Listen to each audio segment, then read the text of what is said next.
नमस्कार मित्रांनो, मुरंबा या मालिकेच्या आजच्या भागामध्ये अगदी मनपूर्वक मी तुमचं स्वागत करते.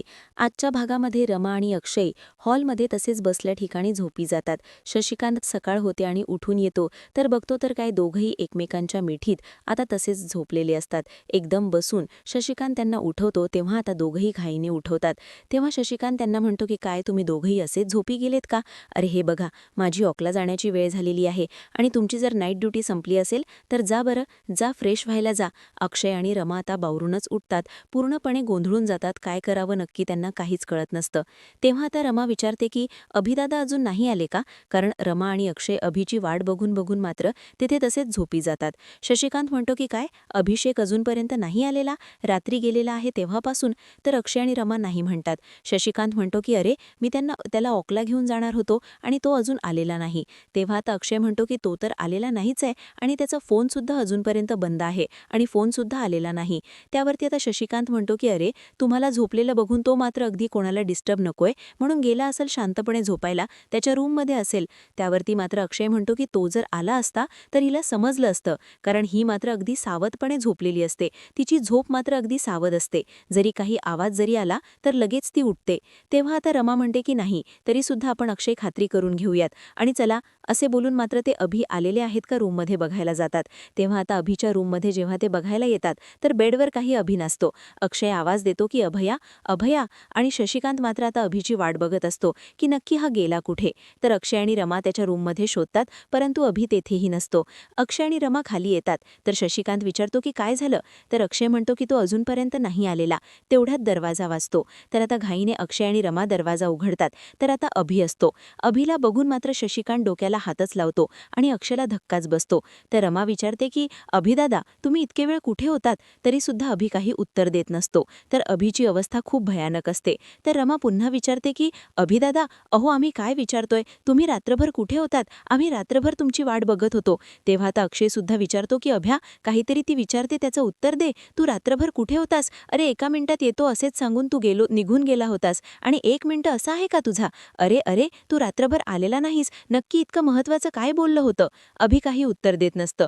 तो फक्त पाहत असतो. तर शशिकांत म्हणतो की अरे अभि, बोल ना, नक्की तू कुठे होतास? त्यावरती आता अभि ततमम करत असतो आणि म्हणतो की हे बघा, मला जरा महत्वाचं एक काम आलं होतं म्हणून मी बाहेर गेलो होतो. अभि मात्र आता तरीसुद्धा हे लपवत असतो. त्यावरती आता अक्षय म्हणतो की असं कोणतं काम होतं की त्यासाठी मात्र तुला रात्रभर फोन बंद ठेवावा लागला?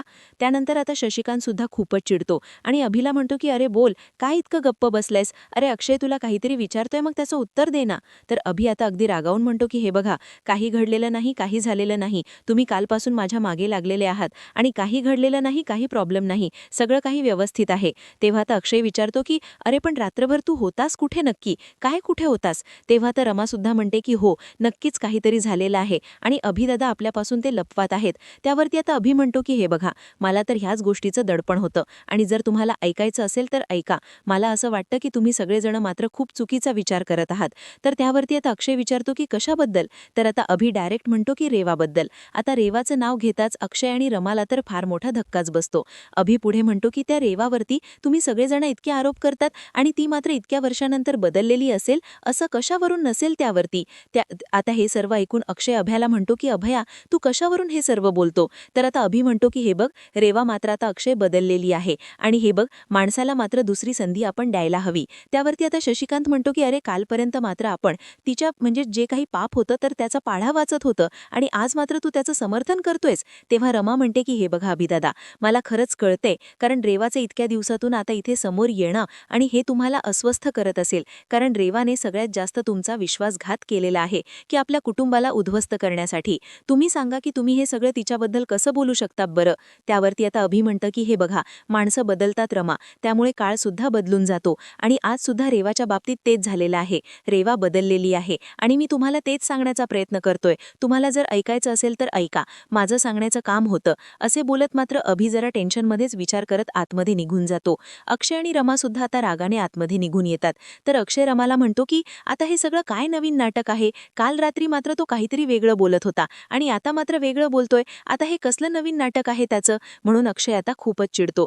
त्यावरती आता रमा म्हणते की हे बघा, प्लीज तुम्ही शांत व्हा बरं, इतकं चिडू नका, शांत व्हा बरं. त्यावरती अक्षय म्हणतो की काय चिडू नको, काल रात्री मात्र नवीन त्याला काहीतरी सांगायचे होते आणि एक फोन आला आणि लगेच तो निघून गेला आणि आज आल्यानंतर हे सर्व काही सांगतोय आणि अगदी त्या रेवाचं समर्थन करतोय, ते पण अचानक एका रात्रीमध्ये. त्याला त्या रेवाचा असा काय साक्षात्कार झालेला आहे? त्यावरती आता रमा म्हणते की कदाचित असं काहीतरी आहे की जे आपल्याला माहिती नाही म्हणून. त्यावरती आता अक्षय तिला विचारतो की नक्की रमा तुझं काय म्हणणं आहे, तुला नक्की काय म्हणायचं आहे, तू अभिबद्दल असं का बोलतेस, जे काही आता आपल्याला सांगतो त्यावर आपण विश्वास ठेवायचा का? तर रमा म्हणते की हो, कारण मी विश्वास ठेवते आणि हे बघ मी मात्र संशय का घेतो, कारण तुला माहिती आहे की रेवाच्या बाबतीत, परंतु हे बघ मी अभिचा संशय घेतो कारण अभिचा घाबरलेला तो चेहरा आणि आता त्याला तो एक फोन येणं आणि रात्रभर मात्र तो गायब असणं, ह्या सगळ्या गोष्टी मात्र मॅच होत नाही, काहीतरी मोठं असं शिजत आहे आणि हे तुला कळत नाही का रमा? त्यावरती आता रमा म्हणते की हे बघा तुमचं जे काही म्हणणं आहे तर चुकीचं नाही, पण तरी सुद्धा आपल्याला जी माहिती मिळाली आहे त्यानुसार मात्र आपण असं अर्धपट निर्णय घ्यायला नकोय, त्यासाठी आपल्याला थोडंसं संयम ठेवावा लागेल आणि तुम्ही सुद्धा थोडासा संयम ठेवा. त्यावरती मात्र आता अक्षय म्हणतो की मला खरंच हे नाही जमणार, आपण आहोत ना एकमेकांसाठी, मग का टेन्शन घ्यायचं आहे? तेव्हा आता अक्षय म्हणतो की हे बघ रमा, अगं तरी सुद्धा प्रश्न राहतातच आणि हे जे काही प्रश्न आहेत तर ते म्हणजे अनुत्तरित आहे, नक्की त्याचं कोणतंही उत्तर नाही. हा रात्रभर कुठे होता, त्याचा फोन का बंद होता, असं का इतकं मोठं काम रात्री मात्र त्याचं सुरू होतं बरं, आणि त्याला मात्र भीती कसली वाटत आहे, आपल्यापासून काहीतरी लपवतोय असं तुला नाही वाटत का? आणि तो रेवाला मात्र का इतका सपोर्ट करतोय, तिची बाजू का घेतोय तो? सगळे प्रश्न आहेतच ना आणि याचे उत्तर सापडल्याशिवाय मी काही शांत नाही बसणार आणि बघूयात मला नक्की काय आहे ते. तेव्हा आता अक्षय खूपच चिडलेला असतो आणि अभिच्या वागण्याचं मात्र त्याला फार टेन्शन सुद्धा येते. त्यानंतर आता इकडे सकाळ झाल्यानंतर तांबटकर आणि रेवा छान असे तयार होतात. आपल्या अंगणाच्या बगीच्यामध्ये मात्र ते बसलेले असतात. चहा वगैरे घेण्याची तयारी त्यांची सुरू असते, दोघेही खूप फ्रेश असतात. तेव्हा आता चहा दिल्यानंतर तांबटकर तिला थँक्यू बोलतो आणि म्हणतो की हे बघ, गुंड्यांचा बंदोबस्त झालेला आहे, त्यांची खास व्यवस्था केलेली आहेत, मात्र मी त्यांना दिल्लीच्या गाडीमध्ये बसवून तिथून पाठवून दिलेलं आहे, इथून पुढे मात्र ते इथे येण्याची हिंमत नाही करू शकत. ऐकून आता रेवा खूपच खुश होते आणि तांबटकरला थँक्यू असं म्हणते. एवढ्या सगळ्या गोष्टीमागे मात्र तू माझ्या पाठीमागे खंबीरपणा उभा होतास, त्यासाठी मात्र खरंच खूप खूप थँक्यू. त्यानंतर तांबटकर तिला म्हणतो की रेवा डार्लिंग, अगं तू विचार केलास का, काल मात्र तू नक्की काय केलं याची कल्पना तुला आहेस का? अगं हे बघ, एवढी मोठी संधी होती, तुझ्यावरचे डाग आहे ते मिटण्याची, ते डाग मिटले असते, पण तरीसुद्धा तू असं का केलंस, ती संधी का गमावली? त्यावरती मात्र आता रेवा म्हणते की हे बघ, अरे रिअली सांगते मी तुला, डाग पुसले असते की डाग मात्र अगदी पुसण्याऐवजी पुन्हा चिखल उडवला असता. तेव्हा आता तांबटकर तिला म्हणतो की अगं त्या मुकादम फॅमिलीसमोर शेवटी हे खरं सत्य काय आहे, दूध का दूध और पाणी का पाणी झालं असतं, मग तुला मात्र पुन्हा एक संधी मिळाली असती. त्यावरती आता रेवा म्हणते की अरे हे बघ, मी जर माझा विचार केला असता परंतु एखाद्या इनोसेंट माणसाचा बळी गेला असता तर त्याचं काय, त्याचा विचार तू केलास का? तेव्हा आता तांबटकर म्हणतो की तू काय बोलतीये, इनोसेंट? आणि या सगळ्या प्रकाराच्या मागे अभि आहे हे तू विसरतीयस, त्याचा बळी गेला नसता, तो अपराधी होता. तर रेवा म्हणते की हो, मला माहितीये, मला सगळं काही माहितीये, पण तरीसुद्धा मी त्याला अक्षयसमोर नाही आणू शकले. आणि हे बघ विशू, मला सगळ्यांचा विश्वास जिंकायचा आहे, म्हणून मी अभिषेकला पुढे करून मात्र त्याच्या खांद्यावर बंदूक नाही चालवणार. आणि खरं तर मला हे कुटुंब आनंदात हवं आहे, त्यासाठी मी हे सर्व करत आहे. आणि अभिषेकमुळे मात्र ते कुटुंब पुन्हा विखुरलं असतं. आणि हे बघ विशू, मी का करतेय, कारण त्या घरामध्ये मला स्वतःचं असं स्थान निर्माण करायचं आहे. त्या घराचं मीठ खाल्लेलं आहे, त्यामुळे त्या घरासाठी मी काही करायला तयार आहे. त्या घराचे खूप उपकार माझ्यावर आहेत. त्यावरती आता लगेच तांबटकर म्हणतो की हे बघ, अगं रेवा, मी तुला अनुभवाचा एक बोल सांगतो. हा जो काही प्रामाणिकपणाचा गेम खेळत आहे तो तुला मात्र आज न उद्या महागात पडणार आहे, लक्षात ठेव. एनिवे, म्हणजे तो अभिषेक मात्र तुझ्या उपकाराच्या ओझ्याखाली पूर्णपणे दबला गेलेला आहे आणि तो तुझा प्यादा झालेला आहे. असं वाटतं की सुरुवातसुद्धा तेथूनच होईल, कारण रमा आणि अक्षयचं मन जिंकण्याचं. त्यावरती रेवा म्हणते की नशिबानी साथ द्यावी आणि असंच घडावं, कारण मी इथून मागे नाही फिरू शकत. तेव्हा मात्र आता विचार करत आहे. त्यानंतर आता इकडे रमा छान अशी तयार होते, तिने फुलांचं ताड भरून आणलेलं असतं, तिची काहीतरी तयारी सुरू असते. अक्षय फ्रेश होऊन बाहेर येतो आणि विचारतो की काय गं, फुलं कशासाठी? आणि त्यातील काही फुलं उचलून त्याचा तो अगदी म्हणजे वास घेतोय. तेव्हा मात्र आता रमा म्हणते की आज मात्र आरीच्या समोर कॅम्पमध्ये मात्र आता फ्लॉवरचं डेकोरेशन आहे, म्हणून मी ती फुलं आणली. त्यावरती आता अक्षय म्हणतो की अच्छा, ही सगळी फुलं तिच्यासाठी आहेत? तर वरती आता रमा म्हणते की हो, मग कशासाठी? म्हणजे मला असं वाटलं होतं की यातील काही सुंदर फुलं ही माझ्यासाठी राखीव असतील.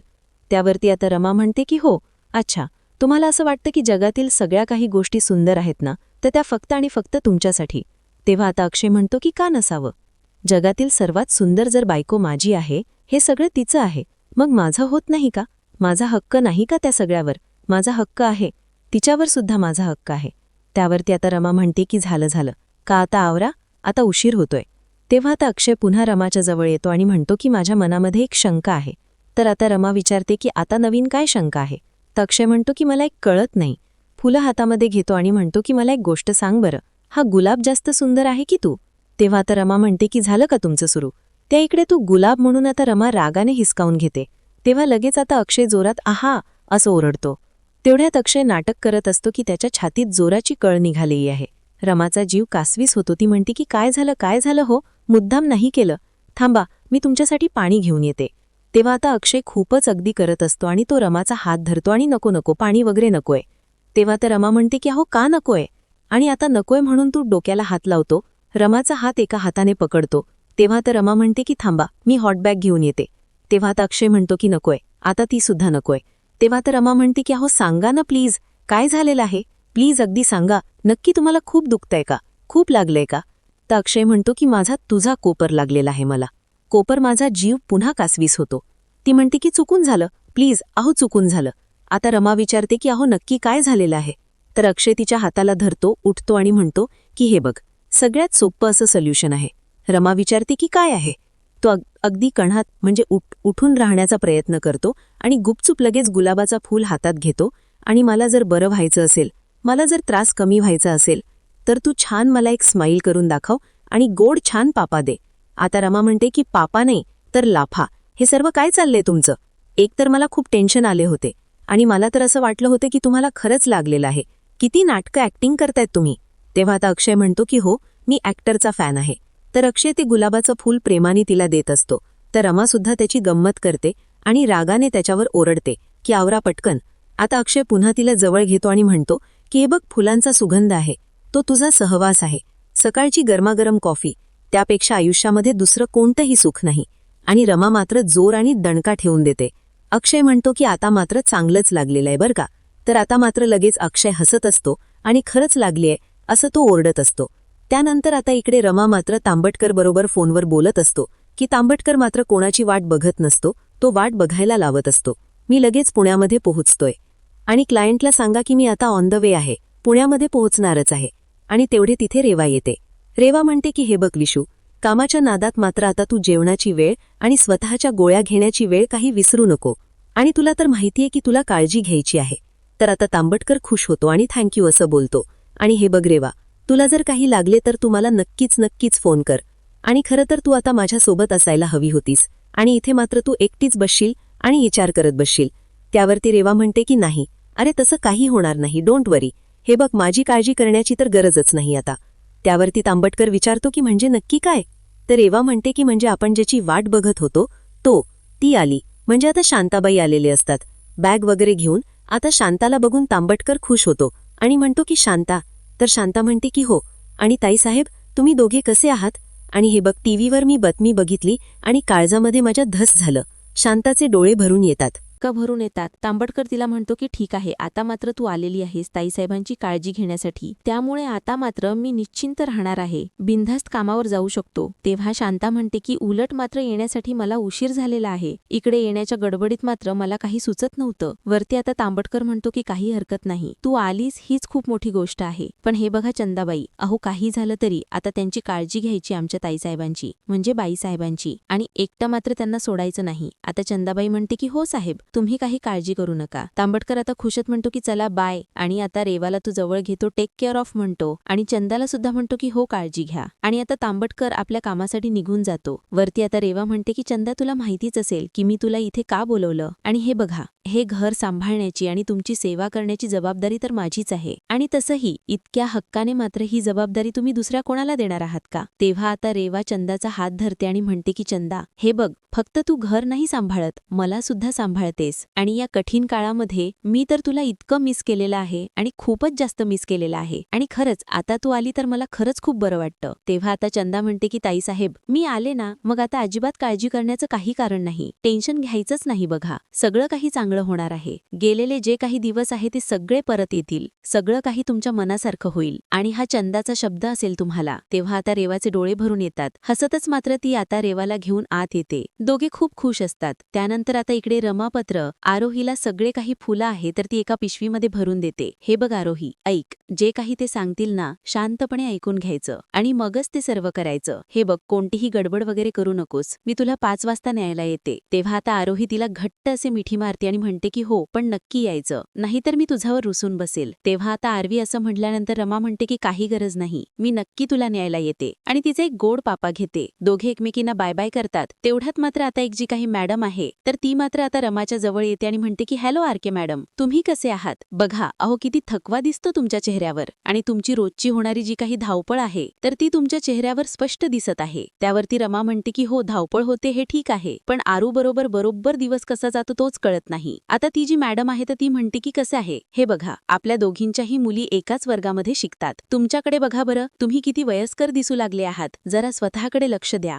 जगाला दाखवायला नाही, स्वतःसाठी स्वतःला वेळ द्या. आणि आपल्या सगळ्या बायकांचं हेच चुकतं. आपण सगळ्यांचं करतो, परंतु स्वतःकडे मात्र लक्ष देत नसतो. आता मात्र ती जी बाई आहे तर ती मात्र रमाला हे सर्व बोलत आहे. तर अक्षय हे सर्व ऐकतो आणि तिच्याकडे बघतच असतो, कारण रमाला आता खूप वाईट वाटतं. रमा तरी सुद्धा आता काही तिच्याकडे लक्ष देत नाही. अगदी हसून तिचं बोलणं सगळं काही रिॲक्ट करते. तेव्हा अक्षय हे सर्व काही ऐकतो आणि अक्षय मात्र आता ऐकून बघतच असतो. या सर्वातून मात्र अक्षयच्या मनात काहीतरी एक नक्की विचार येतो. त्यानंतर मात्र आता ती बाई रमाला म्हणते की नक्कीच काळजी घ्या आणि स्वतःकडे लक्ष द्या. हे बघा, विचार करा आणि विचार करू नका नुसता, फक्त त्यासाठी काहीतरी करावं. आणि ती बाई तिथून निघून जाते. तर अक्षय लगेच रमाकडे बघतो आणि हसतो. रमा मात्र विचारात पडते आणि अक्षय रमाला म्हणतो की गेली का आपली जी काही स्टार आहे ती? रमा म्हणते की हो. रमा आता हसते. तर अक्षय म्हणतो की चला तर निघायचं. रमा लगेच आता घरी यायला निघते आणि अक्षय तिच्या मागे. दोघे आता घरी येतात. त्यानंतर आता अक्षय मात्र रमाला सुंदर दिसण्यासाठी काहीतरी टिप्स करायला घेतो. म्हणजे त्याचं काहीतरी आता घरगुती उपाय हे आहे ते सुरू होतात. तो काहीतरी आता मिक्स करत असतो, मुलतानी माती वगैरे असतं तर. आता तेथे मयुरी आणि आनंद येतात. आता मयुरी म्हणते की काय, भजीची तयारी सुरू आहे का? त्यावरती आता अक्षय नाही म्हणतो. आणि हिरवं असतं का ते? म्हणून आता मयुरीला हसू येते. आनंद विचारतो मोरिंगा असेल. तेव्हा आता अक्षय म्हणतो की नाही, वेगळंच काहीतरी आहे हे अनुभव. त्यावरती आता लगेच आनंदाला विचारतो की काय रे, तू मात्र किचनमध्ये आता केमिकलची लॅब वगैरे उघडलेली आहे का? त्यावरती आता अक्षय म्हणतो की प्लीज तुम्ही मला डिस्टर्ब करू नका. जर माझं प्रमाण चुकलं,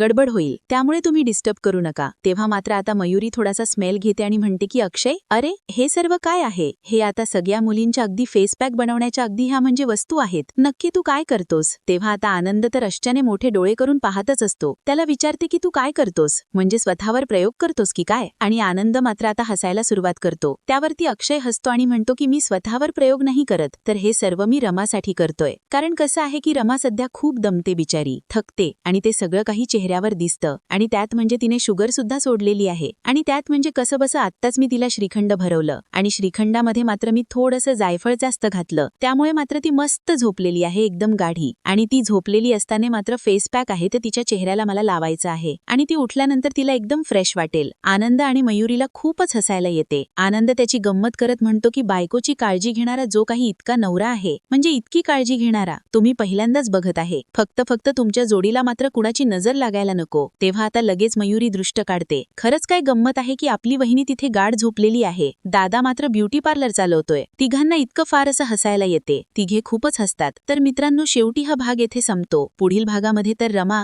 ही फारच चिडलेली असते, कारण आरोहीच्या बाबतीत काहीतरी घडलेले आहे. म्हणून रमा आता धावतच रेवाच्या घरी येते आणि रेवा बाहेर आहे असं म्हणत असते. आता चंदा खूपच घाबरते रमाला बघून. तर आता रमा ही जोरात किंचाळते की अगोदर माझ्या नवऱ्याला लांब करण्याचा प्रयत्न केला आणि आता मात्र माझ्या मुलीला लांब करण्याचा प्रयत्न करत आहे. एका आईला आपल्या मुलीपासून वेगळं करण्याचा संताप काय असतो तो आज तुला कळेल. तेव्हा आता चंदाला धक्का बसतो. आता रमा ही जोरात ओरडत असते की रेवा बाहेर ये. तेव्हा मात्र आता रेवा काही बाहेर येत नसते. रेवा आपल्या रूममध्ये खूप रडत बसलेली असते आणि रमा दरवाजा उघडून आत येते. तर बघते तर काय तिथे पाळणा इतकी सारी खेळणी वगैरे आता ठेवलेली आहे आणि रेवा हातामध्ये एका मुलीचा फोटो घेऊन रडत आहे. तेव्हा आता चंदा सांगते की आता आमच्या मॅडमचं बाळ गेलेलं आहे. तेव्हा आता रमा रेवाच्या जवळ येते आणि रेवा म्हणते की रेवा, मी तुझ्या भावना समजू शकते. तेव्हा आता रमा आणि रेवा एकमेकींच्या मिठीतून खूप रडत असतात. तर आता नक्की रेवाचा हा काय सगळा प्लॅन असेल हे बघण्यासाठी आपल्या चॅनलला नक्की सबस्क्राईब करत रहा. धन्यवाद.